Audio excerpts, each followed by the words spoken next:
ಆರೋಗ್ಯವಾಣಿ ಆರೋಗ್ಯ ಸಲಹೆಗಳನ್ನೊಳಗೊಂಡ ವಿಶೇಷ ಕಾರ್ಯಕ್ರಮ ಸರಣಿ.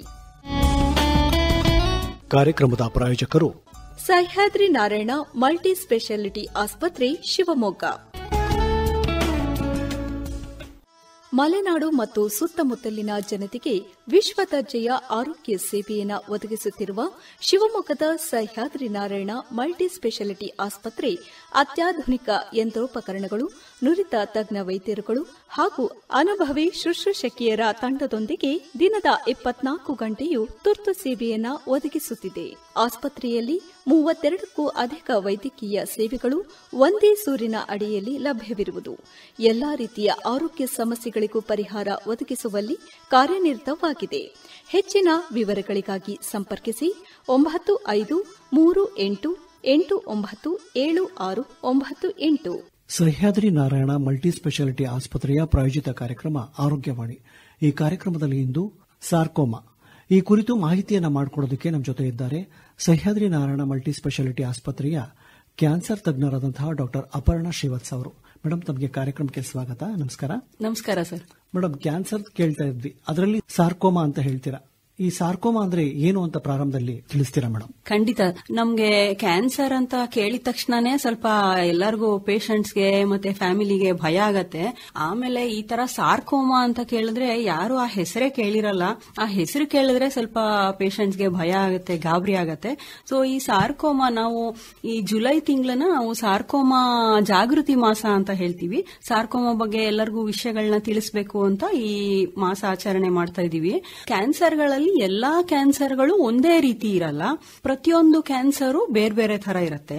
ಸೊ ಈ ಸಾರ್ಕೋಮಾ ಒಂದು ಬೇರೆ ತರದ ಕ್ಯಾನ್ಸರ್. ಈ ಒಂದು ಜುಲೈನಲ್ಲಿ ಜಾಗೃತಿ ಮಾಸ ಅಂತ ಹೇಳಿದ್ರೆ ಮೇಡಮ್, ಏನಕ್ಕೋಸ್ಕರ, ಯಾವ ಕಾರಣಕ್ಕೋಸ್ಕರ ಈ ಜುಲೈನೇ ಆಯ್ಕೆ ಮಾಡ್ಕೊಂಡಿರೋದು ತಾವು ಅಂತ? ಈ ಪ್ರತಿ ತಿಂಗಳು ಒಂದೊಂದು ಕ್ಯಾನ್ಸರ್ ಬಗ್ಗೆ ಅವೇರ್ನೆಸ್ ಇರುತ್ತೆ. ಸೊ ಈ ಜುಲೈ ತಿಂಗಳಲ್ಲಿ ನಾವು ಈ ಸಾರ್ಕೋಮಾ ಬಗ್ಗೆ ಹೇಳ್ತೀವಿ.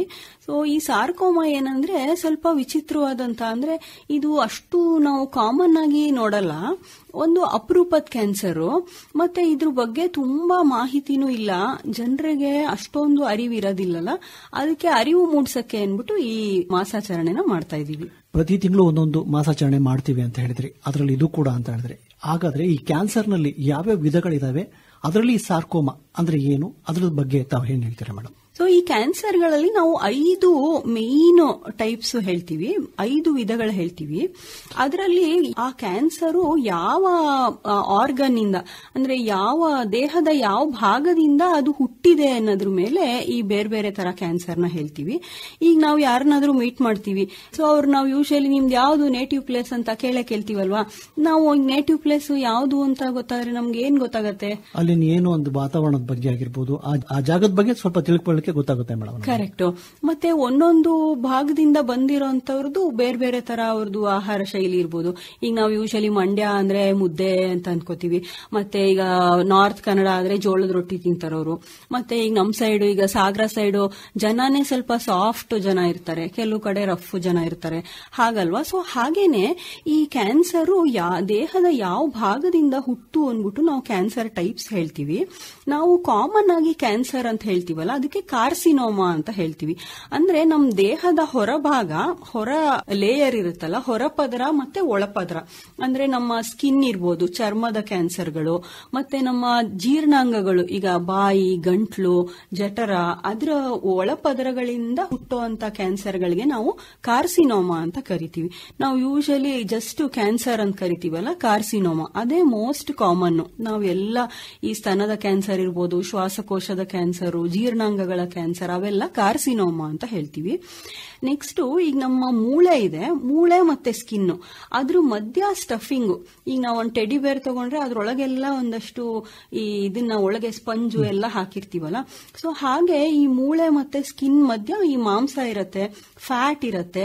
ಸೊ ಇಂಥ ಆರ್ಗನ್ ನಾವು ಕನೆಕ್ಟಿವ್ ಟಿಶ್ಯೂ ಅಂತ ಹೇಳ್ತೀವಿ. ಅಂದ್ರೆ ಒಂದು ಪದರನ ಇನ್ನೊಂದು ಪದರ ಜೊತೆಗೆ ಅಂಟಿಸೋ ಅಂತದಕ್ಕೆ ಕನೆಕ್ಟಿವ್ ಟಿಶ್ಯೂ ಅಂತ ಹೇಳ್ತೀವಿ. ಸೊ ಈ ಕನೆಕ್ಟಿವ್ ಟಿಶ್ಯೂ ಇಂದ ಹುಟ್ಟು ಹುಟ್ಟೋ ಅಂತ ಕ್ಯಾನ್ಸರ್ಗಳಿಗೆ ನಾವು ಸಾರ್ಕೋಮಾ ಅಂತ ಕರಿತೀವಿ. ಸೊ ಈ ಸಾರ್ಕೋಮಾ ನಾವು ಯೂಶಲಿ ಬೋನು ಮೂಳೆಗಳಿಂದ ಹುಟ್ಟುತ್ತೆ ಇದು, ಅಥವಾ ಮಾಂಸಗಳಲ್ಲಿ ಹುಟ್ಟುತ್ತೆ, ಮಸಲ್ಸ್ ಅಲ್ಲಿ ಹುಟ್ಟುತ್ತೆ. ಮತ್ತೆ ಈ ಆರ್ಗನ್ಸ್ ಅಲ್ಲಿ ನಮ್ಮ ಈ ಜಠರ, ಕರುಳು ಅದೆಲ್ಲ ಒಂದು ಪೈಪ್ ತರ ಇರುತ್ತೆ ಅಂತ ಅನ್ಕೊಂಡಿರ್ತೀವಲ್ವಾ.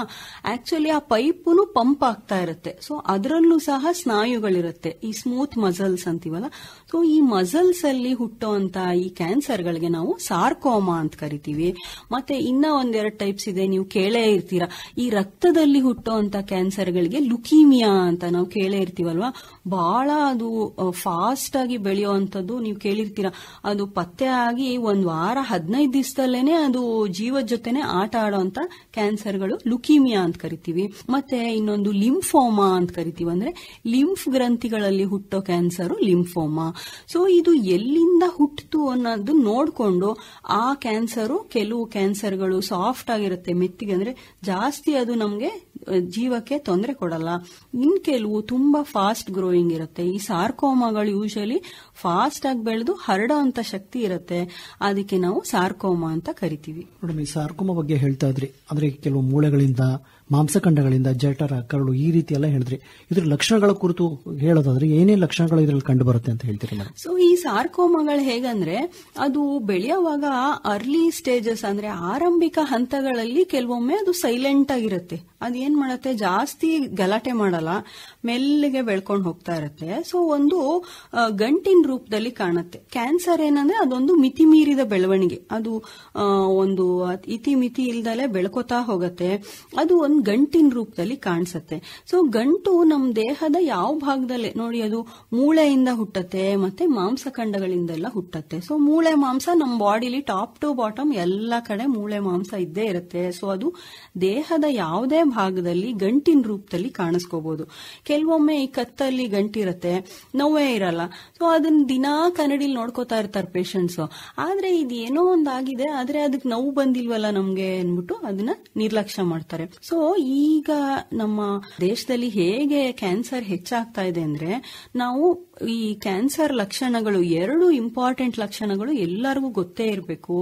ದೇಹದ ಯಾವುದೇ ಭಾಗದಲ್ಲಿ ಗಂಟು ಕಾಣಿಸ್ಕೊಂಡ್ರೆ ನಾವು ಅದು ನಿರ್ಲಕ್ಷ್ಯ ಮಾಡಬಾರ್ದು, ಅದು ಕ್ಯಾನ್ಸರ್ ಲಕ್ಷಣ ಇರ್ಬೋದು.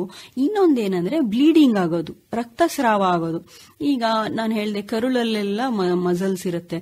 ಸೊ ಕರುಳಲ್ಲಿ ಅದೇನಾರ ಹುಟ್ಕೊಂಡ್ರೆ ಗಂಟು ನಮ್ಗೆ ಆಚೆ ಕಡೆಯಿಂದ ಕಾಣಿಸೋದಿಲ್ಲ, ಆದ್ರೆ ಒಳಗೆ ಅದು ಬ್ಲೀಡಿಂಗ್ ಆಗ್ತಾ ಇರುತ್ತೆ. ಸೊ ನಮ್ಗೆ ಲೆಟ್ರಿನ್ ಅಲ್ಲಿ ರಕ್ತ ಕಾಣಿಸ್ಕೊಳ್ಳೋದು, ಅಥವಾ ಯೂರಿನ್ ಅಲ್ಲಿ ರಕ್ತ ಕಾಣೋದು, ಈ ಮೂಗ್ಸಿಯಿಂದಾಗ ರಕ್ತ ಬರೋದು, ಅಥವಾ ವಾಂತಿಯಲ್ಲಿ ರಕ್ತ, ಹೀಗೆ ದೇಹದ ಯಾವುದೇ ಭಾಗದಲ್ಲಿ ರಕ್ತಸ್ರಾವ ಆದ್ರೆ ಅದು ಕ್ಯಾನ್ಸರ್ನ ಲಕ್ಷಣ ಇರ್ಬೋದು. ಮತ್ತೆ ಲೇಡೀಸ್ ಅಲ್ಲಿ ಮೆನ್ಸ್ಟ್ರಿಯಲ್ ಸೈಕಲ್ಸ್, ಪೀರಿಯಡ್ಸ್ ಪ್ರತಿ ತಿಂಗಳು ಆಗ್ತಾ ಇರುತ್ತೆ, ಅದು ಜಾಸ್ತಿ ಅತಿಯಾಗಿ ಆಗ್ತಾ ಇದೆ, ಅಥವಾ ಮುಟ್ಟಿನ ಮಧ್ಯ ಬ್ಲೀಡಿಂಗ್ ಆಗ್ತಾ ಇದೆ. ಸೊ ಈ ಯೂಟ್ರಸ್, ಗರ್ಭಕೋಶ ಇರುತ್ತಲ್ಲ, ಗರ್ಭಕೋಶದಲ್ಲೂ ಕೆಲವು ಮಸಲ್ಸ್ ಇರುತ್ತೆ. ಸೊ ಅಲ್ಲಿಂದ ಸಾರ್ಕೋಮಾ ಹುಟ್ಟಿದ್ರೆ ಅದು ಅನಿಯಮಿತ ಋತುಸ್ರಾವ ಆಗೋದು ಸಾರ್ಕೋಮಾದ ಲಕ್ಷಣ ಇರ್ಬೋದು. ಮತ್ತೆ ಇದು ವಯಸ್ಸಿನ ಬಗ್ಗೆ ತಾವು ಹೇಳಿದ್ರಿ, ಯಾವ ವಯಸ್ಸಿನಲ್ಲಿ ಇದು ಕಂಡು ಬರುತ್ತೆ ಅಂತ, ಚಿಕ್ಕವರಲ್ಲ ದೊಡ್ಡವರಲ್ಲ, ಯಾವ ತರ ಮೇಡಮ್? ಈ ಸಾರ್ಕೋಮಾ ಹೇಗೆ ಅಂದ್ರೆ ಅದು ಯಾವ ಭೇದ ಭಾವನೆ ಮಾಡಲ್ಲ. ಅದು ಅವಾಗ ಹುಟ್ಟಿದ ಮಗುವಿಂದ ಹಿಡಿದು ವಯಸ್ಸಾದವ್ರ ತನಕ ಎಲ್ಲಾ ಬೇರೆ ಬೇರೆ ಏಜ್ ಗ್ರೂಪ್ ಅಲ್ಲೂ ಕಾಣಿಸುತ್ತೆ. ಅದು ಹೆಂಗಂದ್ರೆ ಹೆಣ್ಣು, ಗಂಡು, ಮಗು, ಮುದುಕರು ಅಂತ ಯಾವ ವ್ಯತ್ಯಾಸನೂ ಇರಲ್ಲ. ಇದು ಯಾವ ಏಜ್ ಅಲ್ಲೂ ಸಹ ಕಂಡು ಬರುವಂತ ಕ್ಯಾನ್ಸರ್ ಇದು. ಜೊತೆಗೆ ಯಾರಿಗೆ ಅಂತ ಅಂದ್ರೆ, ಈಗ ಕ್ಯಾನ್ಸರ್ ಅಂತಂದ್ರೆ ಕೆಲವರು ಬೀಡಿ ಸೇರ್ತಾರೆ, ಸಿಗರೇಟು, ತಂಬಾಕು ಸೇವನೆ ಮಾಡೋರಿಗೆ ಇದು ಬರುತ್ತೆ ಕ್ಯಾನ್ಸರ್ ಅನ್ನೋದು ನಾವು ಪ್ರಚಲಿತವಾಗಿ ಕೇಳ್ತೀವಿ. ಬಟ್ ಇದು ಸ್ತ್ರೀಯರಲ್ಲಿ ಹೆಚ್ಚು, ಪುರುಷರಲ್ಲಿ ಹೆಚ್ಚು, ಯಾರಿಗೆ ಇದು ಜಾಸ್ತಿ ಅಂತ ಹೇಳ್ತೀವಿ? ನಾನು ನಿಮ್ಗೆ ಫಸ್ಟ್ ಹೇಳಿದೆ, ಈ ಕ್ಯಾನ್ಸರ್ ಅಲ್ಲಿ ಒಂದು ಕಾರ್ಸಿನೋಮಾ ಅಂತ ಹೇಳ್ತೀವಲ್ಲ. ಸೊ ಕಾರ್ಸಿನೋಮಾ ಯೂಶಲಿ ಈ ತರ ನಾವು ಮಾಡಿದ ಏನೋ ಒಂದು ಚಟದಿಂದ ಇರ್ಬೋದು, ಅಥವಾ ನಮ್ಗೆ ಎಕ್ಸ್ಪೋಜರ್, ಈಗ ಫ್ಯಾಕ್ಟರಿ ವರ್ಕರ್ಸ್ ಇರ್ಬೋದು, ಅಂತವರಲ್ಲಿ ನಾವು ಕಾಣೋದು ಜಾಸ್ತಿ. ಆದ್ರೆ ಸಾರ್ಕೋಮಾ ಏನಂದ್ರೆ ಅದು ಮೋರ್ ಹೆರಿಡಿಟ್ರಿ, ಅಂದ್ರೆ ಅನುವಂಶೀಯವಾಗಿ ಅವ್ರಿಗೆ ಕೆಲವು ಅಂಶಗಳು ಅವ್ರಿಗೆ ರಕ್ತದಲ್ಲೇ ಬಂದಿರುತ್ತೆ, ಅಂತವ್ರಿಗೆ ಇದು ಕಾಣ್ತೀವಿ. ಎಸ್ಪೆಷಲಿ ಮಕ್ಕಳಲ್ಲಿ ಮತ್ತೆ ಯಂಗ್ ಪೇಷಂಟ್ಸ್ ಇರ್ತಾರೆ, ಅಂದ್ರೆ 30-40 ವರ್ಷದವರು, ಅಂತವ್ರಿಗೆ ಈ ತರ ಕ್ಯಾನ್ಸರ್ಗಳು ಕಂಡು ಬರುತ್ತೆ. ಅವರು ಯಾವುದೇ ತರ ಬೀಡಿ, ಸಿಗರೇಟು, ಆಲ್ಕೋಹಾಲು ಆತರ ಯಾವ ಚಟಗಳು ಇಲ್ಲದೆ ಇರೋರ್ಗೂ ಸಹ ಈ ಕ್ಯಾನ್ಸರ್ ಬರ್ಬೋದು. ಇದು ಹೆರಿಡಿಟ್ರಿ, ಸ್ವಲ್ಪ ಅನುವಂಶೀಯ ಅಂಶಗಳಿಂದ ಈ ಸಾರ್ಕೋಮಾ ಬರೋದು ಹೆಚ್ಚು. ಇದು ಹೆಚ್ಚಾಗೋಕೆ ಕಾರಣ ಏನು ಅಂತ ಹೇಳ್ತೀರಾ ಮೇಡಮ್? ಇತ್ತೀಚಿನ ದಿನದಲ್ಲಿ ಕ್ಯಾನ್ಸರ್ನ ನಾವು ಜಾಸ್ತಿ ಕೇಳ್ತೀವಿ, ಅದಕ್ಕೆ ಕಾರಣ ಏನು ಅಂತೀರಿ? ಸೊ ಜನರಲ್ ಆಗಿ ಎಲ್ಲಾ ಕ್ಯಾನ್ಸರ್ಗಳು ಜಾಸ್ತಿ ಆಗ್ತಾ ಇದೆ. ಅದಕ್ಕೆ ನಾವು 3 ಅಂಶ ಹೇಳ್ತೀವಿ. ನಾವು ಎಲ್ಲರೂ ಯೂಶಲಿ ಹೇಳೋದ್ ಕೇಳಿರ್ತೀರ ನೀವು, ಅಯ್ಯೋ ಇದು ಬ್ಯಾಡ್ ಲಕ್ ಅಷ್ಟೇ, ಇದಕ್ಕೆ ಏನೇ ನೀವೆಲ್ಲ ಹೇಳಿದ್ರು ಅವ್ರದ್ದು ಗ್ರಾಚಾರ ಸರಿಯಾಗಿಲ್ಲ ಅಂದ್ರೆ ಕ್ಯಾನ್ಸರ್ ಬರುತ್ತೆ ಅಂತ ಹೇಳ್ತಾರೆ. ಅದು ಒಂಥರ ನನ್ಗೇನನ್ಸುತ್ತೆ, ಈ ಎಸ್ಕೇಪಿಸಮ್ ಅಂತಾರಲ್ವಾ, ನಾವು ಜಾರ್ಕೊಳ್ಳಕ್ಕೆ ಅನ್ಬಿಟ್ಟು ಆ ತರ ನಾವು ಮಾತಾಡ್ಕೋತೀವಿ. ಆದ್ರೆ 3 ಇಂಪಾರ್ಟೆಂಟ್ ಪ್ರಿವೆಂಟ್ ಮಾಡಕ್ ಅಂದ್ರೆ ತಡೆಗಟ್ಟೋದಕ್ಕೆ 3 ವಿಚಾರಗಳು ನಮ್ಗೆ ಗೊತ್ತೇ ಇರಬೇಕು. ಫಸ್ಟ್ ತಂಬಾಕು ಸೇವನೆ. ತಂಬಾಕು ಏನಂದ್ರೆ ಈ ಬರೀ ಬೀಡಿ ಸಿಗರೇಟ್ ಅಷ್ಟೇ ಅಲ್ಲ, ಈ ಕಡ್ಡಿ ಪುಡಿ ಹಾಕೊಳ್ಳೋದು, ನಶ ಹಾಕೊಳ್ಳೋದು, ಈ ಗುಟ್ಕಾ ಅಂತವು ತುಂಬಾ ಅತಿ ಹೆಚ್ಚಾಗಿ, ಅದು ಎಂತ ದುರದೃಷ್ಟ ಅಂದ್ರೆ ಈ ಸಿಟಿಗಳಲ್ಲಾದ್ರೂ ಸ್ವಲ್ಪ ಅವ್ರಿಗೆ ಗೊತ್ತಾಗ್ತಾ ಇದೆ ಇದೆಲ್ಲ ಕೆಟ್ಟದು ತಂಬಾಕು ಅನ್ಬಿಟ್ಟು. ಹಳ್ಳಿಗಳಲ್ಲಿ ನಮ್ಮ ಗ್ರಾಮೀಣ ಪ್ರದೇಶದಲ್ಲಿ ಈ ವರ್ಕರ್ಸು, ಇದು ಕೃಷಿಕರು, ಅವ್ರಿಗೇನಾಗುತ್ತೆ ಸ್ವಲ್ಪ ಟೈಮ್ ಇರುತ್ತಲ್ಲ, ಇನ್ ಬಿಟ್ವೀನು ಕೆಲಸ ಎಲ್ಲ ಮಾಡ್ಕೊಂಡು ಮಧ್ಯ ಟೈಮ್ ಇರುತ್ತೆ, ಅಥವಾ ಜಾಸ್ತಿ ಕೆಲಸ ಮಾಡಬೇಕು ಅನ್ಬಿಟ್ಟು ಸಹ ನಮ್ಗೆ ಈ ತಂಬಾಕು ಸೇವನೆ ತುಂಬಾ ಅತಿಯಾಗಿದೆ. ಸೊ ತಂಬಾಕು ಸೇವನೆ ಒಂದು ಇಂಪಾರ್ಟೆಂಟ್ ಪ್ರಾಬ್ಲಮ್ ಕ್ಯಾನ್ಸರ್ ಜಾಸ್ತಿ ಆಗ್ತಾ ಇರೋದಕ್ಕೆ.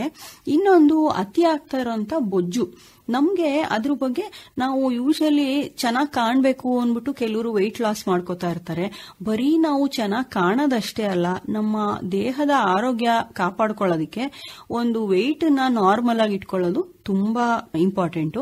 ಈಗ ಏನಾಗಿದೆ, ತುಂಬಾ ಅತಿಯಾದ ಅವೈಲಬಿಲಿಟಿ ಅಂದ್ರೆ ನಮ್ಗೆ ಫುಡ್ಡು ಮುಂಚೆ ಎಲ್ಲ ಈಗ 7-8 ಮಕ್ಳಿರೋರು ಒಬ್ರೋ ಇಬ್ರೋ ಮಕ್ಳು 1 ಹೊತ್ತು ಊಟ ಮಾಡಿ ಮಲ್ಕೊಳ್ಳೋ ಅಂತ ಒಂದು ಸ್ಥಿತಿ ಇತ್ತು, ಈಗ ಒಂದು 50 ವರ್ಷದ ಹಿಂದೆ. ಬಟ್ ಈಗೇನಂದ್ರೆ ಒಬ್ರೋ ಇಬ್ರೋ ಮಕ್ಳಿರ್ತಾರೆ, ಫುಲ್ ಹೊಟ್ಟೆ ತುಂಬಾ ಊಟ, ಮತ್ತೆ 3 ಹೊತ್ತು ಊಟದ ಮಧ್ಯ ಊಟ ಮಾಡೋದು, ಅಂದ್ರೆ ಸಾಯಂಕಾಲ ಸ್ವಲ್ಪ ಏನೋ ಇದು ಕುರ್ಕುಲ್ ತಿಂಡಿ ತಿನ್ನೋದು. ಸೊ ಎಕ್ಸ್ಟ್ರಾ ಫುಡ್ ಜಾಸ್ತಿ ಆಗ್ತಾ ಇದೆ. ಮತ್ತೆ ನಾವು ಎಲ್ಲದಕ್ಕೂ ಮಷಿನ್ಗಳ ಮೇಲೆ ಡಿಪೆಂಡ್ ಆಗ್ಬಿಟ್ಟಿದೀವಿ. ನಾವು ಈ ಹಳ್ಳಿಗಳಲ್ಲೂ ಎಲ್ಲಾ ಕಡೆ ವಾಷಿಂಗ್ ಮಿಷಿನ್ ಯೂಸ್ ಮಾಡ್ತಾ ಇದೀವಿ, ಮಿಕ್ಸಿ ಯೂಸ್ ಮಾಡ್ತೀವಿ, ಫ್ರಿಡ್ಜ್ ಅಲ್ಲೆಲ್ಲ 1 ವಾರದ ತರಕಾರಿ ತಂದಿಟ್ಬಿಡ್ತೀವಿ, ಮತ್ತೆ ತರಕಾರಿ ತರಕ್ಕೂ ನಾವು ನಡೆದಾಡೋದಿಲ್ಲ, ಈ ನಡೆದಾಡಕ್ಕೂ ಎಲ್ಲ ವೆಹಿಕಲ್ಸ್ ನ ಯೂಸ್ ಮಾಡ್ತಾ ಇದೀವಿ. ಸೊ ಅತಿಯಾದ ಬೊಜ್ಜು, ಎಸ್ಪೆಷಲಿ ಸಣ್ಣ ಮಕ್ಕಳಲ್ಲಿ ನಾವು ಬೊಜ್ಜನ್ನ ನೋಡ್ತಾ ಇದೀವಿ. ಮಕ್ಕಳು ಆಟ ಆಡಕ್ ಹೋಗೋದಿಲ್ಲ, ಎಲ್ಲರೂ ಫೋನಲ್ಲಿ ಇನ್ವಾಲ್ವ್ ಆಗಿರ್ತಾರೆ. ಪೇರೆಂಟ್ಸ್, ಮಕ್ಕಳು ಎಲ್ಲರೂ ಫೋನಲ್ಲಿ, ಅತಿಯಾದ ಫೋನಿನ ಚಟದಿಂದ ಕೂತು ಏನಾಗ್ತಾ ಇದೆ, ಸಣ್ಣ ಮಕ್ಕಳು.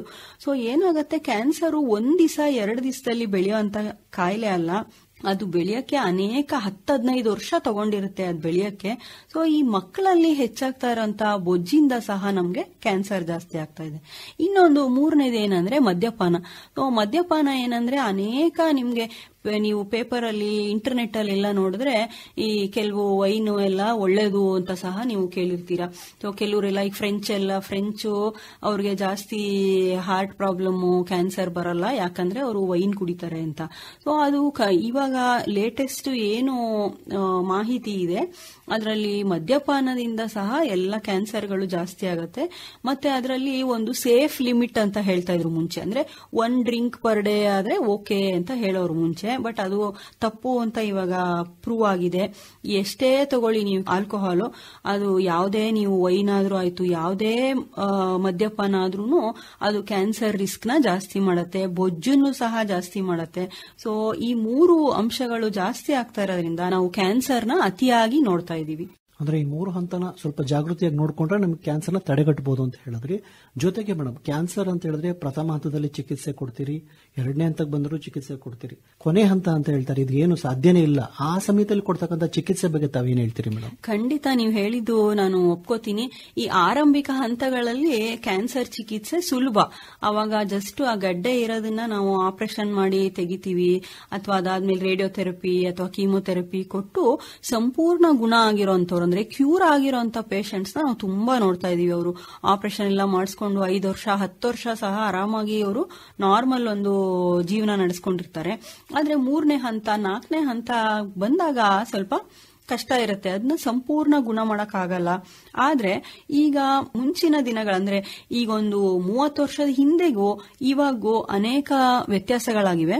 ನಮ್ಗೆ ಮುಂಚೆ ಈ ಕೀಮೋಥೆರಪಿ ಮತ್ತೆ ರೇಡಿಯೋಥೆರಪಿ ಬಿಟ್ಟು ಜಾಸ್ತಿ ಆಪ್ಷನ್ಸೇ ಇರಲಿಲ್ಲ. ಬಟ್ ಇತ್ತೀಚಿನ ದಿನಗಳಲ್ಲಿ ನಾವು ಈ ಟಾರ್ಗೆಟ್ ಥೆರಪಿ ಅಂತ ಕೊಡ್ತಾ ಇದೀವಿ. ಅದು ನಾವು ಮಾತ್ರೆ ಅಥವಾ ಇಂಜೆಕ್ಷನ್ ರೂಪದಲ್ಲಿ ಕೊಡ್ತೀವಿ. ಅದೇನ್ ಮಾಡುತ್ತೆ, ಎಲ್ಲ ಕಡೆ ದೇಹದ ಎಲ್ಲಾ ಭಾಗಕ್ಕೂ ಕ್ಯಾನ್ಸರ್ ಹರಡಿದ ಮೇಲೂ ಸಹ ಕ್ಯಾನ್ಸರ್ನ ಅದು ಕಂಟ್ರೋಲ್ ಮಾಡುತ್ತೆ. ಮತ್ತೆ ಅದಕ್ಕೆ ನೀವು ಮಾತ್ರೆಗಳನ್ನ ತಗೊಂಡ್ರೆ ನೀವು ಪದೇ ಪದೇ ಹಾಸ್ಪಿಟ್ಲಿಗೆ ಓಡಾಡೋಂತ ತೊಂದರೆನೂ ಇರೋದಿಲ್ಲ. ಮತ್ತೆ ಕ್ಯಾನ್ಸರ್ ಈ ಕೀಮೋಥೆರಪಿದೆಲ್ಲ ನೀವು ಸೈಡ್ ಎಫೆಕ್ಟ್ಸ್ ಕೇಳಿರ್ತೀರಾ, ತುಂಬಾ ಕೂದಲು ಉದುರೋದು, ಸುಸ್ತಾಗೋದು, ಹಾಗೆಲ್ಲ ಸೈಡ್ ಎಫೆಕ್ಟ್ ಸಹ ಇರಲ್ಲ. ಸೊ ಈ ಟಾರ್ಗೆಟ್ ಥೆರಪಿನ ನಾವು ಈಗ ಜಾಸ್ತಿ ಯೂಸ್ ಮಾಡ್ತಾ ಇದೀವಿ, ಎಸ್ಪೆಷಲಿ ಕೊನೆಯ ಹಂತದ ಕ್ಯಾನ್ಸರ್ಗೆ. ಅದು ಪೇಷಂಟ್ ಲೈಫ್ ನ ಬಹಳ ಕಂಫರ್ಟಬಲ್ ಮಾಡುತ್ತೆ. ನೀವು ಕೇಳಿರ್ತೀರಾ, ಕೆಲವು ಪೇಷಂಟ್ಸ್ ಕ್ಯಾನ್ಸರ್ ಪೇಯ್ನ್ ನೋವು ಎಷ್ಟು ಇರುತ್ತೆ ಅಂದ್ರೆ ಆ ಪೇಷಂಟ್ ಅನುಭವಿಸ್ತಾ ಇರೋದು ಇಡೀ ಸುತ್ತಮುತ್ತ ನೇಬರ್ಗೆ ಎಲ್ಲರಿಗೂ ಗೊತ್ತಿರುತ್ತೆ. ಅಷ್ಟು ನೋವು, ನರಳಾಟ ಇರುತ್ತೆ ಕೊನೆಯ ಹಂತದ ಕ್ಯಾನ್ಸರ್ಗಳಲ್ಲಿ. ಬಟ್ ಈ ಟಾರ್ಗೆಟ್ ಥೆರಪಿ ಯೂಸ್ ಮಾಡೋದ್ರಿಂದ ನಾವು ಪೇಯ್ನ್ ಇಲ್ದ ಹಾಗೆ ಪೇಷಂಟ್ ತುಂಬಾ ಕಂಫರ್ಟಬಲ್ ಆಗಿ ಒಂದು ಜೀವನನ ನಡೆಸಬಹುದು. ಮತ್ತೊಂದು ಟ್ರೀಟ್ಮೆಂಟ್ ಈ ಕೊನೆಯ ಹಂತದ ಕ್ಯಾನ್ಸರ್ಗೆ ನಾವು ಇಮ್ಯುನೋಥೆರಪಿ ಅಂತ ಕೊಡ್ತಾ ಇದೀವಿ. ಅಂದ್ರೆ ನಮ್ಮ ಬಾಡಿ ಇಮ್ಯುನಿಟಿ, ಪೇಷಂಟ್ ಬಾಡಿಯಲ್ಲಿ ಒಂದು ಕ್ಯಾನ್ಸರ್ ಫೈಟಿಂಗ್ ಪವರ್ ಇರುತ್ತೆ, ಈ ರೋಗ ನಿರೋಧಕ ಶಕ್ತಿ ಅಂತ ಹೇಳ್ತೀವಲ್ಲ. ಸೊ ಕ್ಯಾನ್ಸರ್ ಏನ್ ಮಾಡುತ್ತೆ, ಅವರ ಬಾಡಿ ಇಮ್ಯುನಿಟಿನ ಕುಗ್ಗಿಸ್ಬಿಡುತ್ತೆ. ಅದರಿಂದ ಅವರು ಕ್ಯಾನ್ಸರ್ಗೆ ಹೋರಾಟ ಮಾಡಕ್ಕೆ ಕಷ್ಟ ಆಗುತ್ತೆ. ಸೊ ಈ ಇಮ್ಯುನೋಥೆರಪಿ ನಾವು ಕೊಡೋದ್ರಿಂದ, ಅದು ಯೂಶಲಿ ಇಂಜೆಕ್ಷನ್ ರೂಪದಲ್ಲಿ ಕೊಡ್ತೀವಿ, ಅದರಿಂದ ಅವ್ರ ಪೇಷಂಟ್ ಬಾಡಿ ರೋಗ ನಿರೋಧಕ ಶಕ್ತಿ ಇಂಪ್ರೂವ್ ಆಗುತ್ತೆ. ಇದರಿಂದ ಸಹ ನಾವು ಕೊನೆಯ ಹಂತದ ಕ್ಯಾನ್ಸರ್ನ ಕಂಟ್ರೋಲ್ ಮಾಡಬಹುದು. ಮೇಡಮ್, ಸಾರ್ಕೋಮಾ ಕುರಿತು ಮಾತಾಡೋದಾದ್ರೆ ಇದನ್ನ ಗುಣಪಡಿಸಕ್ಕೆ ಸಾಧ್ಯನಾ, ಮತ್ತೆ ಅದಕ್ಕಿರ್ತಕ್ಕಂಥ ಚಿಕಿತ್ಸೆ ಕುರಿತು ತಾವೇನು ಹೇಳ್ತೀರಿ ಮೇಡಮ್? ಖಂಡಿತ. ಈ ಸಾರ್ಕೋಮಾ ಒಂದು ಅಪರೂಪದ ಕಾಯಿಲೆ ಅಂತ ನಾನು ಹೇಳಿದೆ, ತುಂಬಾ ಕಾಮನ್ ಆಗಿ ನಾವು ನೋಡಲ್ಲ. ಸೊ ಈ ಸಾರ್ಕೋಮಾಗೂ ಹಾಗೇನೆ ಮುಂಚೆ ಎಲ್ಲ ಅದು ಆರಂಭಿಕ ಹಂತದಲ್ಲಿ ಈಸಿ, ಅದು ಆಪರೇಷನ್ ಮಾಡೋದು, ರೇಡಿಯೋಥೆರಪಿ ಕೊಡೋದು, ಅದರಿಂದ ಅದು ಕಂಟ್ರೋಲ್ ಆಗ್ತಾ ಇತ್ತು. ಬಟ್ ಹರಡದ್ಮೇಲೆ ಮತ್ತೆ ಕೆಲವು ಸಾರ್ಕೋಮಾಗಳದ್ದು ಇದು ಹೇಗೆ ಹರಡತ್ತೆ ಅಂತಾನೆ ನಮ್ಗೆ ಮುಂಚೆ ಗೊತ್ತಾಗ್ತಾ ಇರಲಿಲ್ಲ. ಬಟ್ ಇವಾಗ ಅನೇಕ ಜೆನೆಟಿಕ್ ಟೆಸ್ಟ್ಗಳು ಮಾಡ್ತೀವಿ.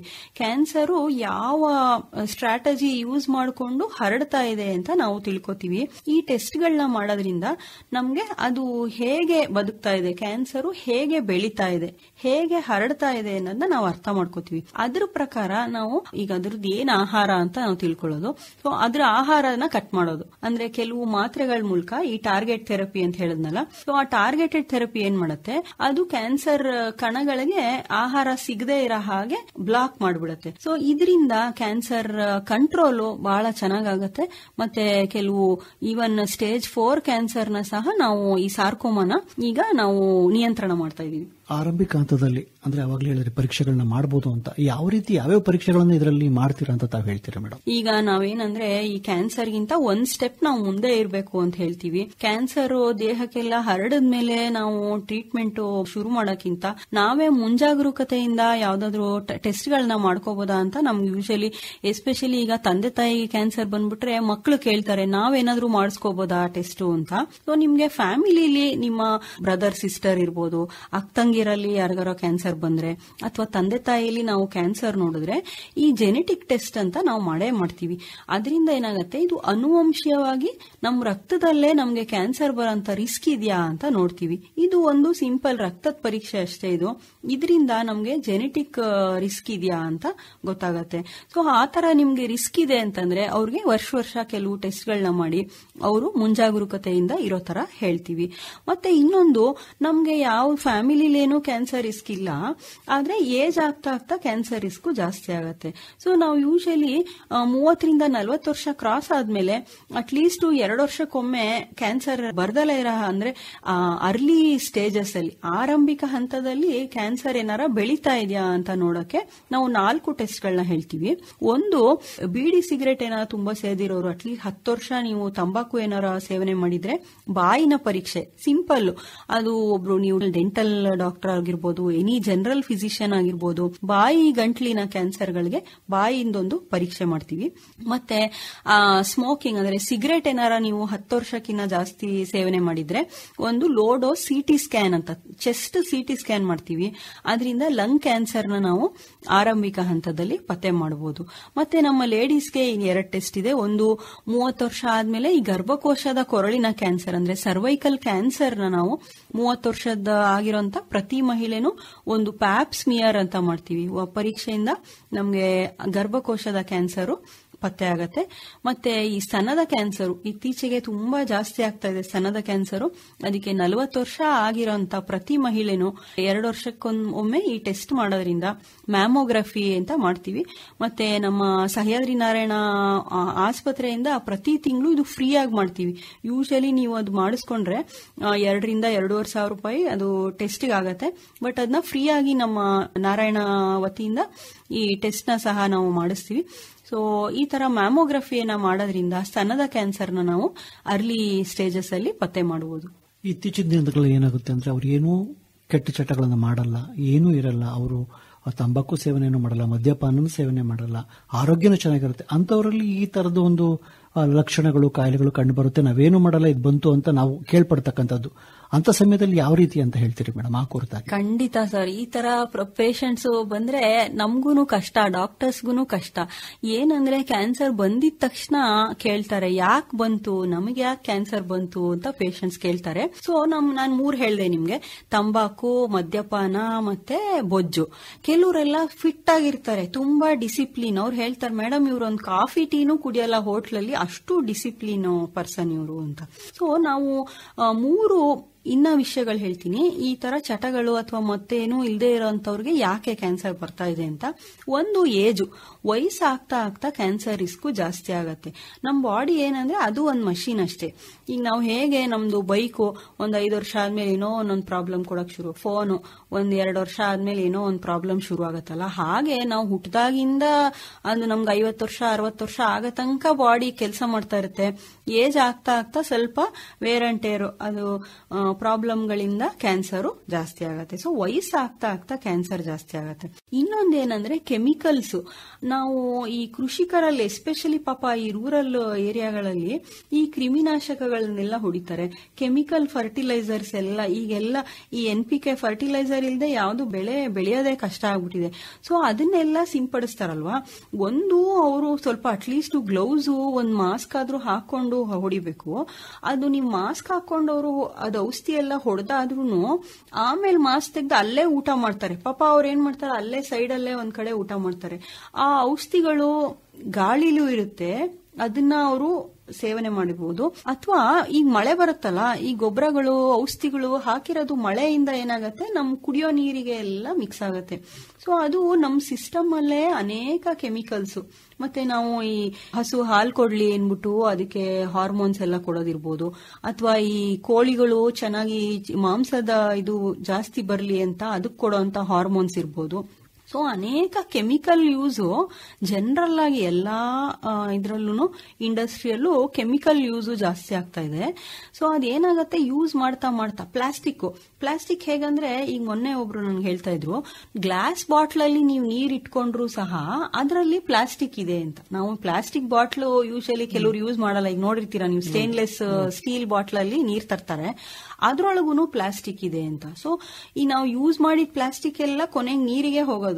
ಸೊ ಹಾಗೆ ಈ ನಮ್ಮ ಈ ವಾತಾವರಣದಲ್ಲಿ ಕೆಮಿಕಲ್ಸ್ ತುಂಬಾ ಇರೋದ್ರಿಂದ ಅದು ನಮ್ಗೆ ತೊಂದರೆ ಕೊಡ್ತಾ ಇದೆ. ಮತ್ತೆ ಇನ್ನೊಂದು 3ನೇದು ಜೆನೆಟಿಕ್ಸ್.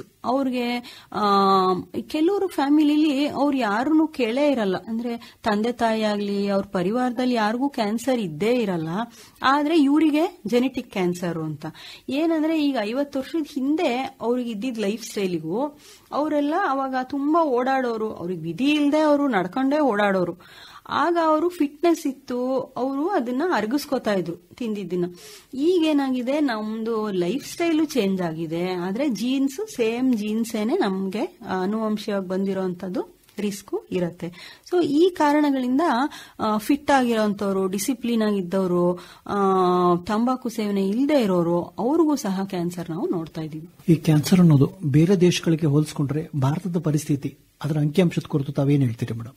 ಖಂಡಿತ ಅದನ್ನ ಕೇಳಿದ್ರೆ ನಮ್ಗೆ ಭಯನೇ ಆಗತ್ತೆ. ಸೊ ಈ ವಿಶ್ವದಾದ್ಯಂತ ನಾವು ಕ್ಯಾನ್ಸರ್ಗಳನ್ನ ನೋಡಿದಾಗ ನಾವು ನಂಬರ್ 1 ಚೈನಾ ಅಂತ ಹೇಳ್ತೀವಿ. ಚೈನಾ ಎಲ್ಲಾದ್ರಲ್ಲೂ ನಂಬರ್ 1. ಸೊ ಇದರಲ್ಲೂ ಕ್ಯಾನ್ಸರ್ ಮತ್ತೆ ಜನಸಂಖ್ಯೆ ಜಾಸ್ತಿ ಇದೆಯಲ್ಲ, ಅದರಿಂದ ಚೈನಾ ನಂಬರ್ 1 ಇದೆ. ಸೆಕೆಂಡ್ ಅಮೆರಿಕಾದಲ್ಲಿ ಏನಂದ್ರೆ ಅವ್ರ ಫುಡ್ ಹ್ಯಾಬಿಟ್ಸ್, ಅವ್ರು ತುಂಬಾ ಟೆಕ್ನಾಲಜಿ ಡಿಪೆಂಡೆಂಟ್ ಆಗಿರ್ತಾರಲ್ಲ, ಮತ್ತೆ ಅವ್ರ ಫುಡ್ ಹ್ಯಾಬಿಟ್ಸ್ ಹಾಗೆ ಇರುತ್ತೆ. ಅದರಿಂದ US ಸೆಕೆಂಡ್ ಇದೆ. ಈಗ ನಮ್ಮ ಇಂಡಿಯಾ 3ನೇ ಪೊಸಿಷನ್ ಅಲ್ಲಿ ಇದೆ. ಬಟ್ ನಾವು ಈಗ ವೆಸ್ಟರ್ನ್ ಆಗ್ಬಿಟ್ಟಿದೀವಿ. ಈಗ ಪಿಜ್ಜಾ ಇರ್ಬೋದು, ಕೇಕು, ಬಿಸ್ಕೆಟು, ನಮಗೂ ತುಂಬಾ ಅದು ನಾವು ಅಮೆರಿಕನ್ ಕಲ್ಚರ್ನೇ ನಾವು ಫಾಲೋ ಮಾಡ್ತಾ ಇದೀವಿ. ಮತ್ತೆ ವಯಸ್ಸಾದವರು ಜಾಸ್ತಿ ಆಗ್ತಾ ಇದ್ದಾರೆ. ಇಂಡಿಯಾದಲ್ಲೂ ಜನಗಳು ವಯಸ್ಸಾದಂಗೆ ಕ್ಯಾನ್ಸರ್ ರೈಸ್ ಜಾಸ್ತಿ ಆಗುತ್ತೆ. ಸೊ ಇನ್ನು ನೆಕ್ಸ್ಟ್ 10 to 20 ವರ್ಷದಲ್ಲಿ ಇಂಡಿಯಾನೇ ನಂಬರ್ 1 ಆಗತ್ತೆ ವಿಶ್ವಕ್ಕೆ. ಇಡೀ ವಿಶ್ವದ ಕ್ಯಾನ್ಸರ್ ರಾಜಧಾನಿ ಆಗತ್ತೆ ಇಂಡಿಯಾ ಅಂತ ಒಂದು ಪ್ರಿಡಿಕ್ಷನ್ ಇದೆ. ಸೊ ನಮ್ಮ ಆಹಾರ ಶೈಲಿನೂ ಸಹ ನಮ್ದು ಹಳೇದೇನಿತ್ತಲ್ಲ, ನಾವು ಯೂಶಲಿ ನಾವು ಮುದ್ದೆ, ಜೋಳದ ರೊಟ್ಟಿ, ತರಕಾರಿಗಳು, ಅದನ್ನ ನಾವು ನಮ್ಮ ಹಳೆ ಫುಡ್ ಹ್ಯಾಬಿಟ್ ನ ನಾವು ಕಂಟಿನ್ಯೂ ಮಾಡಿದ್ರೆ ನಮ್ಮ ಆರೋಗ್ಯನ ನಾವು ಚೆನ್ನಾಗಿ ನೋಡ್ಕೋಬಹುದು. ಜೊತೆಗೆ ಮೇಡಮ್, ಈ ಚಿಕಿತ್ಸೆ ಕುರಿತು ಕ್ಯಾನ್ಸರ್ಗೆ ಇಷ್ಟೆಲ್ಲ ಚಿಕಿತ್ಸೆ ಬಗ್ಗೆ ಹೇಳಿದ್ರಿ. ಅದರಲ್ಲೂ ಜೊತೆಯಾಗಿ ವ್ಯಾಕ್ಸಿನ್ ಅಂತ ಈಗ ಹೊಸದಾಗಿ ನಾವು ಕೇಳ್ಪಡ್ತಾ ಇದೀವಿ ಮೇಡಮ್. ಈ ಕ್ಯಾನ್ಸರ್ನ ತಡೆಗಟ್ಟಕ್ಕೆ ಸಾಧ್ಯನಾ ಅಂತ ವ್ಯಾಕ್ಸಿನ್, ಆ ವ್ಯಾಕ್ಸಿನ್ ಕುರಿತು ತಾವೇನು ಹೇಳ್ತೀರಿ? ಖಂಡಿತ. ಈಗ ನಾವು ಏನಾದ್ರೂ ಒಂದು ವ್ಯಾಕ್ಸಿನ್ ತಗೊಂಡು ಕ್ಯಾನ್ಸರ್ನ ನಾವು ತಡೆಗಟ್ಟಬಹುದು ಅಂದ್ರೆ ಅದನ್ನ ನಾವು ಖಂಡಿತ ಮಾಡಲೇಬೇಕು. ನಾನು ಎಷ್ಟೆಲ್ಲ ಕ್ಯಾನ್ಸರ್ಗೆ ಕಾರಣಗಳು ನಿಮ್ಗೆ ಹೇಳಿದೆ. ಇನ್ನೊಂದು ಇನ್ಫೆಕ್ಷನ್ ಇಂದ ನಮ್ಗೆ ಕ್ಯಾನ್ಸರ್ ಬರ್ಬೋದು. ಸೊ 2 ಇಂಪಾರ್ಟೆಂಟ್ ಇನ್ಫೆಕ್ಷನ್ ಇಂದ ಕ್ಯಾನ್ಸರ್ ನಾವು ನೋಡ್ತಾ ಇದೀವಿ. ಒಂದು ಈ ಹೆಪಟೈಟಿಸ್ ಅಂತ, ಲಿವರ್ಗೆ ಇನ್ಫೆಕ್ಷನ್ ಮಾಡೋ ಅಂತ ಹೆಪಟೈಟಿಸ್ ಅಂತ ಒಂದು ವೈರಸ್ ಇದೆ. ಅದರಿಂದ ನಮಗೆ ಲಿವರ್ ಕ್ಯಾನ್ಸರ್ ಬರುತ್ತೆ. ಸೊ ಅದಕ್ಕೆ ಹೆಪಟೈಟಿಸ್ B ಅಂತ ಒಂದು ವ್ಯಾಕ್ಸಿನ್ ಇದೆ. ಅದು ನಮ್ಮ ಭಾರತ ಸರ್ಕಾರ ಹುಟ್ಟಿದ ಮಗುಗೆ ಅದನ್ನ ಫ್ರೀ ಆಗಿ ಕೊಡುತ್ತೆ. ಸೊ ಅದು ಎಲ್ಲರಿಗೂ ಮಕ್ಕಳಿಗೆ ಕೊಟ್ಟೇ ಇರ್ತಾರೆ. ಮತ್ತೆ ಈಗ ಕೆಲವರು ಏಜ್ ಆದವರು ಅಂದ್ರೆ ಅಬೌವ್ 30 years ಸಹ ಅವ್ರಿಗೆ ಏನಾದ್ರು ಬ್ಲಡ್ ಟ್ರಾನ್ಸ್ಫ್ಯೂಷನ್ ಆಗಿದ್ರೆ ಅಥವಾ ಏನಾದ್ರು ಪ್ರಿಕ್ ಆಗಿದ್ರೆ, ಆಪರೇಷನ್ ಆಗಿದ್ರೆ ಅಂತವ್ರಿಗೆ ನಾವು ಹೆಪಟೈಟಿಸ್ B ವ್ಯಾಕ್ಸಿನ್ ಸಹ ಕೊಡ್ತಾ ಇದೀವಿ. ಸೊ ಅದು ಒಂದು ಇಂಪಾರ್ಟೆಂಟ್ ವ್ಯಾಕ್ಸಿನ್. ಅದು ಯೂಶಲಿ ಜಾಸ್ತಿ ಯಾರು ತಲೆ ಕೆಡಿಸ್ಕೋಬೇಕಾಗಿಲ್ಲ, ಯಾಕಂದ್ರೆ ಜನರಲ್ ಆಗಿ ಎಲ್ಲ ಹುಟ್ಟಿದಂತ ಮಕ್ಕಳಿಗೆ ಗವರ್ಮೆಂಟ್ ಆಸ್ಪತ್ರೆಯಲ್ಲೇ ಎಲ್ಲ ಕೊಡ್ತಾ ಇದ್ದಾರೆ. ಇನ್ನೊಂದು ವ್ಯಾಕ್ಸಿನ್ ಏನಂದ್ರೆ ಈ ಗರ್ಭಕೋಶದ ಕೊರಳಿನ ಕ್ಯಾನ್ಸರ್ ಅಂದ್ರೆ ಸರ್ವೈಕಲ್ ಕ್ಯಾನ್ಸರ್ಗೆ ಒಂದು ವೈರಸ್ ಇದೆ, ಹ್ಯೂಮನ್ ಪ್ಯಾಪಿಲೋಮಾ ವೈರಸ್ ಅಂತ, HPV ಅಂತ ವ್ಯಾಕ್ಸಿನ್. ಅದು ನಾವು ಗರ್ಭಕೋಶದ ಕೊರಳಿನ ಕ್ಯಾನ್ಸರ್ ಬರದೇ ಇರೋ ಹಾಗೆ ಕೊಡಬೇಕು. ಇದು ಇತ್ತೀಚೆಗೆ ಬಂದಿರೋಂತ ವ್ಯಾಕ್ಸಿನ್. ಈಗೊಂದು 10 to 15 ವರ್ಷದಿಂದ ಈ ವ್ಯಾಕ್ಸಿನ್ ಎಲ್ಲ ಕಡೆ ಪಾಶ್ಚಾತ್ಯ ದೇಶಗಳೆಲ್ಲ ಕೊಡ್ತಾ ಇದ್ದಾರೆ. ಬಟ್ ನಮ್ಮ ಇಂಡಿಯಾದಲ್ಲಿ ಅದಿನ್ನೂ ಅಷ್ಟು ಪಾಪ್ಯುಲರ್ ಆಗಿಲ್ಲ, ಜನಕ್ಕೆ ಅಷ್ಟು ಅದ್ರ ಬಗ್ಗೆ ಗೊತ್ತಿಲ್ಲ. 9 ವರ್ಷ ಆಗಿರೋಂತ ಎಲ್ಲಾ ಮಕ್ಳಿಗೂ ಇನ್ ಕೊಡಬಹುದು. ನಾವು 9 to 15 ವರ್ಷದ ಮಕ್ಳಿಗೆ ಕೊಟ್ರೆ ಇದು 2 ಡೋಸ್, ಇವತ್ತೊಂದು ಮುಂದಿನ ತಿಂಗಳು 2 ಡೋಸ್ ಕೊಟ್ರೆ ಮುಗ್ದೋಯ್ತು. 15 to 25 ವರ್ಷದ ವಯಸ್ಸಿನವ್ರಿಗೆ ಇದು 3 ಡೋಸ್ ಕೊಡ್ಬೇಕಾಗತ್ತೆ. ಸೊ ಈ ವ್ಯಾಕ್ಸಿನ್ ಇದು ಏನಂದ್ರೆ ಇದು ಕ್ಯಾನ್ಸರ್ ವ್ಯಾಕ್ಸಿನ್ ಅಲ್ಲ. ಪೇಷಂಟ್ಸ್ ಏನ್ ಅನ್ಕೋತಾರೆ, ಇದು ತಗೊಂಡ್ಬಿಟ್ರೆ ನಮ್ಗೆ ಯಾವ ಕ್ಯಾನ್ಸರು ಬರಲ್ಲ ಅನ್ಕೋತಾರೆ. ಹಾಗಲ್ಲ, ಇದು ತಗೊಂಡ್ರೆ ಗರ್ಭಕೋಶದ ಕೊರಳಿನ ಕ್ಯಾನ್ಸರ್ ಬರೋದಿಲ್ಲ. ಸೊ ಇದು ಇನ್ಫೆಕ್ಷನ್ ತಡೆಗಟ್ಬಿಟ್ಟು ಗರ್ಭಕೋಶದ ಕೊರಳಿನ ಕ್ಯಾನ್ಸರ್ನ ತಡೆಗಟ್ಟತ್ತೆ. ಸೊ ಇದೆರಡು ವ್ಯಾಕ್ಸಿನ್ ನಮ್ಗೆ ಗೊತ್ತಿರಲೇಬೇಕು. ಪ್ರಾರಂಭದಲ್ಲಿ ಹೇಳಿದ್ರಿ ಪ್ರತಿ ತಿಂಗಳು ನಮ್ಮಲ್ಲಿ ಜಾಗೃತಿ ಕಾರ್ಯಕ್ರಮಗಳನ್ನ ನಮ್ಮ ಆಸ್ಪತ್ರೆಯಲ್ಲಿ ನಡೀತಾ ಇರುತ್ತೆ ಅಂತ. ಇದ್ರ ಜೊತೆಗೆ ತಮ್ಮ ಆಸ್ಪತ್ರೆಯಲ್ಲಿ ಈ ಕ್ಯಾನ್ಸರ್ ಇರ್ತಕ್ಕಂಥ ಚಿಕಿತ್ಸೆಗಳ ಕುರಿತು ಏನ್ ಮಾಹಿತಿ ಕೊಡ್ತೀರಿ ಮೇಡಮ್? ಖಂಡಿತ ಸರ್. ಕ್ಯಾನ್ಸರ್ ಅಂದ್ರೆ ಒಂದ್ ಕಾಲ ಇತ್ತು, ಅದಕ್ಕೆ ನಾವು ಬೆಂಗಳೂರಿಗೆ ಹೋಗ್ಬೇಕು ಅಥವಾ ಮಣಿಪಾಲ್ಗೆ ಹೋಗ್ಬೇಕು ಅನ್ನೋಂತ ಒಂದು ಪರಿಸ್ಥಿತಿ ಇತ್ತು. ಯಾಕಂದ್ರೆ ಆ ಕ್ಯಾನ್ಸರ್ ಚಿಕಿತ್ಸೆ ನಾರ್ಮಲ್ ಬೇರೆ ಚಿಕಿತ್ಸೆಗಳಿಗಿಂತ ತುಂಬಾ ಡಿಫ್ರೆಂಟ್ ಆಗಿರೋಂತ ಟ್ರೀಟ್ಮೆಂಟ್, ಮತ್ತೆ ಅದಕ್ಕೂ ಬೇಕಾದಂತ ಸ್ಪೆಷಲಿಸ್ಟ್ ಡಾಕ್ಟರ್ಗಳಾಗ್ಲಿ ಮತ್ತೆ ಅದಕ್ಕೆ ಬೇಕಾದಂತ ಸರ್ವಿಸಸ್ ನಮ್ಮಲ್ಲಿ ಇರ್ಲಿಲ್ಲ ಮುಂಚೆ. ಬಟ್ ಇವಾಗ ಜನರು ಅದಕ್ಕೋಸ್ಕರ ದೂರದ ಊರುಗಳಿಗೆ ಹೋಗುವಂತ ಅಗತ್ಯ ಇಲ್ಲ. ನಮ್ಮ ಶಿವಮೊಗ್ಗದ ಸಹ್ಯಾದ್ರಿ ನಾರಾಯಣ ಆಸ್ಪತ್ರೆಯಲ್ಲಿ ಎಂಟೈರ್ ಕ್ಯಾನ್ಸರ್ ಆಂಕೋ ಸೆಂಟರ್ ಆಗಿ ಈಗ ಮಾರ್ಪಾಡಾಗಿದೆ. ಅದರಲ್ಲಿ ಕ್ಯಾನ್ಸರ್ ಪತ್ತೆ ಮಾಡಕ್ಕೆ ನಮ್ಗೆ ಏನ್ ಬೇಕು, ಸ್ಕ್ಯಾನ್ಗಳು ಬೇಕು, ಮತ್ತೆ ಬಯಾಪ್ಸಿ ಅಂತ ಸೂಜಿ ಪರೀಕ್ಷೆಗಳು ಮಾಡೋಂತ ಫೆಸಿಲಿಟಿ ಇರಬೇಕು. ಮತ್ತೆ ಕ್ಯಾನ್ಸರ್ಗೆ ಅನೇಕ ನಾನು ಟ್ರೀಟ್ಮೆಂಟ್ ಹೇಳಿದೆ, ಆಪರೇಷನ್ ಮಾಡೋಂತ ಫೆಸಿಲಿಟಿ, ಮತ್ತೆ ರೇಡಿಯೇಷನ್ ಅಂತ ಈ ವಿಕಿರಣ ಫೆಸಿಲಿಟಿ ಇರಬೇಕು. ಮತ್ತೆ ನಾನು ಮೆಡಿಕಲ್ ಆಂಕಾಲಜಿಸ್ಟ್ ಅಂತ ಅಂದ್ರೆ ಔಷಧಿಗಳ ಮೂಲಕ ಕ್ಯಾನ್ಸರ್ನ ಕಂಟ್ರೋಲ್ ಮಾಡುವಂತದ್ದು. ಸೊ ಈ ಎಲ್ಲಾ ಚಿಕಿತ್ಸೆಗಳು ಒಂದೇ ಆಸ್ಪತ್ರೆಯಲ್ಲಿ ತಗೊಳ್ಳೋಂತ ಫೆಸಿಲಿಟಿ ಇದೆ. ಮತ್ತೆ ಅಷ್ಟೇ ಅಲ್ಲ, ಬರೀ ಕ್ಯಾನ್ಸರ್ ಅಷ್ಟೇ ಅಲ್ಲ, ಕೆಲವು ಹಾಸ್ಪಿಟಲ್ಗಳಲ್ಲಿ ಆಗತ್ತೆ. ಈಗ ಕಿದ್ವಾಯಿಗೆ ಹೋಗ್ಬಿಟ್ರೆ ನಾವು ಅದು ಬರೀ ಕ್ಯಾನ್ಸರ್ ಹಾಸ್ಪಿಟಲ್ ಅಷ್ಟೇ. ಈಗ ಅಲ್ಲಿ ಪೇಷಂಟ್ಗೆ ಏನಾರ ಸ್ವಲ್ಪ ಸ್ಟ್ರೋಕ್ ಆಯ್ತು ಅಥವಾ ಹಾರ್ಟ್ ಪ್ರಾಬ್ಲಮ್ ಆಯ್ತು ಅಂದ್ರೆ ಅವ್ರು ಅಲ್ಲಿಂದ ಇನ್ನೊಂದು ಆಸ್ಪತ್ರೆಗೆ ಹೋಗ್ಬೇಕು ಸ್ಟ್ರೋಕ್ ಅಥವಾ ಹಾರ್ಟ್ ಪ್ರಾಬ್ಲಮ್ ನ ಇದ್ ಮಾಡಕ್ಕೆ. ಆದ್ರೆ ಇಲ್ಲೇನಾಗತ್ತೆ, ಮಲ್ಟಿ ಸ್ಪೆಷಾಲಿಟಿ ಹಾಸ್ಪಿಟಲ್ ಆಗಿರೋದ್ರಿಂದ ಬೇರೆ ಏನೇ ಪ್ರಾಬ್ಲಮ್ ಆದ್ರೂ ಅದ್ರ ತಕ್ಕ ಸ್ಪೆಷಲಿಸ್ಟ್ ಸಹ ಒಂದೇ ಜಾಗದಲ್ಲಿ ಸಿಗ್ತಾರೆ. ಹಾಗಾಗಿ ನಮ್ಮ ಶಿವಮೊಗ್ಗದ ಅಥವಾ ಸುತ್ತಮುತ್ತಲಿರುವಂತಹ ಜನಗಳು ಕ್ಯಾನ್ಸರ್ಗೋಸ್ಕರ ನಾವು ದೂರ ಊರುಗಳಿಗೆ ಹೋಗುವಂತ ಅಗತ್ಯ ಇಲ್ಲ ಈಗ. ಜೊತೆಗೆ ಕಾರ್ಯಕ್ರಮದ ಕಡೆಯದಾಗಿ ಈ ಸಾರ್ಕೋಮಾ ಕುರಿತು ತಾವು ಜನರಿಗೆ ಏನ್ ಹೇಳಕ್ ಇಷ್ಟಪಡ್ತೀರಾ? ನೋಡಿ, ಈ ಕ್ಯಾನ್ಸರ್ ಅಥವಾ ಸಾರ್ಕೋಮಾ ಅಂತ ದೊಡ್ಡ ದೊಡ್ಡ ಹೆಸರುಗಳು ನೋಡಿ ಹೆದರ್ಕೋಬೇಡಿ.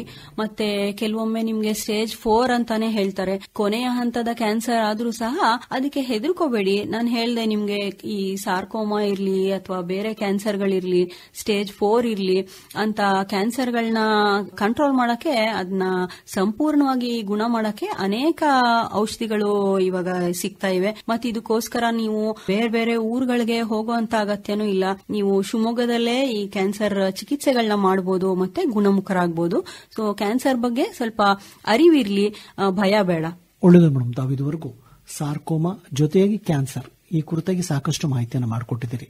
ತಾವು ಈ ಕಾರ್ಯಕ್ರಮದಲ್ಲಿ ಭಾಗವಹಿಸಿದ್ದಕ್ಕೆ ತಮಗೆ ಆಕಾಶವಾಣಿ ಪರವಾಗಿ ಧನ್ಯವಾದಗಳು. ನಮಸ್ಕಾರ. ನಮಸ್ಕಾರ ಸರ್.